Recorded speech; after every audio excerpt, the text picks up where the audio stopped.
Hi folks, Chris here from Action for Elders. So I want to develop on, in the second part of this video, about nutrition, some of the things that we said initially, as just a brief overview of what nutrition is really about. So to start, I want to try and emphasize the fact that the way we eat generally in the Western culture is a little bit topsy-turvy. We've all been conditioned, I suppose, for want of a better word, to eat something for breakfast, but perhaps not too much. Generally, you know, as children, we eat very sugary cereals, which aren't terribly great for us, give us a very quick insulin spike, and then come back down, which is why we end up hungry again after an hour, hour and a half, something like that, because it's simple sugars. It just goes into our system really quickly and doesn't really do that much for us in terms of nutritional value. And as adults, of course, we're all very busy running around, get up, have little or nothing for breakfast, have perhaps a snack at lunchtime, and then we come home from a really busy day at work or doing whatever we're doing, and have a full evening meal with potatoes, rice, pasta, you know, whatever, and your proteins. So essentially we're approaching that really in the wrong way around. Our body, if I can explain, operates on the basis that when we first get up in the morning, our battery, if you liken it to a car battery, is empty. And when we first get up, that's the time of the day when we most need vitamins, minerals, carbohydrates to power our battery to start to get us through the day. Because at the beginning of each day, our metabolism is up here. So we need to feed it sufficient enough ingredients for sustainability throughout the day. So as the time progresses throughout the day, our metabolism slows down.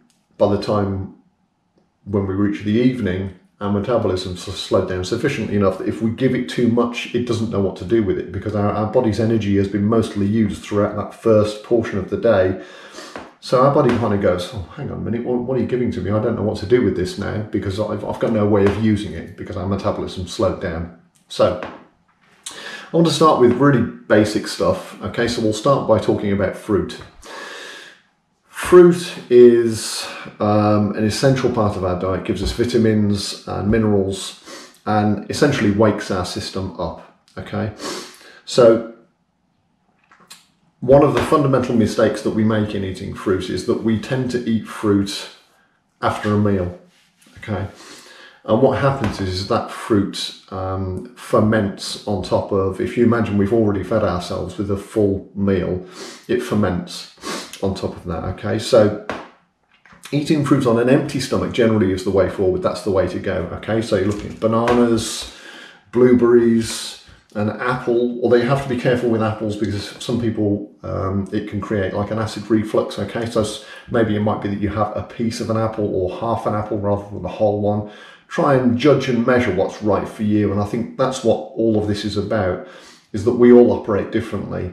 It's like with carbohydrates, you know, some people pasta is fine, some people rice is fine, other people it will disagree with them. So it's about reading your body and reading your system and trying to really find out and gauge what works for you as an individual, because we're all different.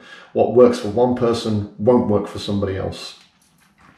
So eating fruit on an empty stomach, if I go back to that, I digressed a little bit, sorry. Eating fruit on an empty stomach provides your body with the best concentration of vitamins and minerals. Okay, it wakes your body up, it increases your metabolism. So in a sense, eating fruit first thing in the morning wakes your body up and prepares your body for main nutrients, carbohydrates, proteins, etc., amino acids, etc. Okay, it cleans out toxins and boosts your immune system. It also reduces cholesterol levels and blood pressure. Okay, so try and always remember, try and have your fruit as a first thing in the morning. And if you're going to eat it after a meal, make sure you leave sufficient enough time for your meal to digest first, because otherwise that fruit is going to sit on top of everything else that you've eaten, whether it be steak and chips or whatever you've had.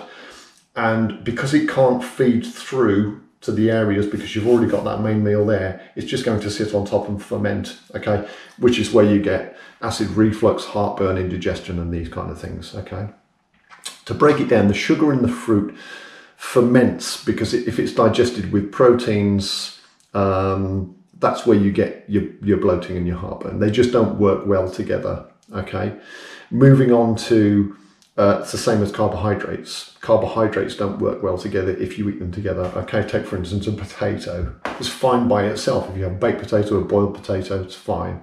But if you eat that together with pasta, or if you eat pasta with rice or rice with potato, it creates a very starchy imbalance, which your body finds very difficult to break down. Okay, so that's worth bearing in mind as well. All this is quite brief, but it just gives you an idea. And again, so try and work your carbohydrates balance into your body one by one. So have a potato or just potatoes with your meal, or rice or pasta, but don't have all three, and certainly don't mix them.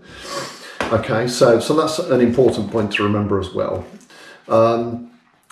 Rice has a higher glycemic index, which means that it digests into us more quickly. Okay, so if you need a sugar spike, if your blood sugar levels are low, then that's a really good way of going. Brown rice contains more antioxidants than amino acids. Okay, so that, again, this falls and against. Brown rice will, like brown pasta, will digest into you a little bit more slowly. Okay, slow releasing carbohydrates. Okay. So that gives you a brief idea.